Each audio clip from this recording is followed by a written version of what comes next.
ఓవైపు దేశీయ స్టాక్ మార్కెట్లు ఒడిదుడుకులు ఎదుర్కొంటే బంగారం ధరలకు మాత్రం రెక్కలు వచ్చాయి. రోజు రోజుకు వృద్ధిని నమోదు చేస్తూ వచ్చిన బంగారం 86,000 మార్క్ దాటి ఆల్ టైమ్ హై నమోదు చేసింది. త్వరలోనే 87,000 మార్కు కూడా టచ్ అవుతుందని విశ్లేషకులు చెబుతున్నారు. మరి అసలు ఈ వృద్ధికి కారణం ఏంటి? ఈ వీడియోలో తెలుసుకుందాం. గోల్డ్ కు ఇప్పుడు మళ్లీ విపరీతంగా డిమాండ్ పెరగడానికి కారణం ప్రస్తుత ప్రపంచ మార్కెట్లో నెలకొన్న పరిస్థితులే. యుఎస్ కు ప్రపంచ దేశాలకు మధ్య టారిఫ్ వార్ ముదిరే అవకాశం ఉండడంతో ఇన్వెస్టర్లంతా సేఫ్ జోన్ గా గోల్డ్ పై ఇన్వెస్ట్ చేయడం మొదలుపెట్టారు. రిటర్న్స్ కూడా అదే స్థాయిలో వస్తుండడంతో దీనికి డిమాండ్ పెరుగుతోంది. డాలర్ బలహీనపడటం కూడా గోల్డ్ కొనుగోలుపై ఇన్వెస్టర్లు ఆసక్తి చూపడానికి ఓ కారణమంటున్నారు ట్రేడ్ వర్గాలు. ప్రపంచవ్యాప్తంగా వివిధ దేశాలకు చెందిన సెంట్రల్ బ్యాంకులు కూడా భారీగా గోల్డ్ కొనుగోలు చేస్తున్నాయట.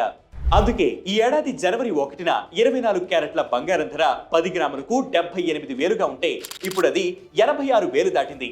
గత 2 వారాల్లోనే 6,000 పెరిగింది.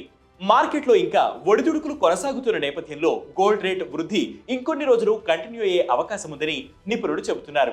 కాగా ఫిబ్రవరి 6న మార్కెట్లు ముగిసే సమయానికి 24 క్యారెట్ 10 గ్రాముల బంగారం ధర 86,510గా ఉంది.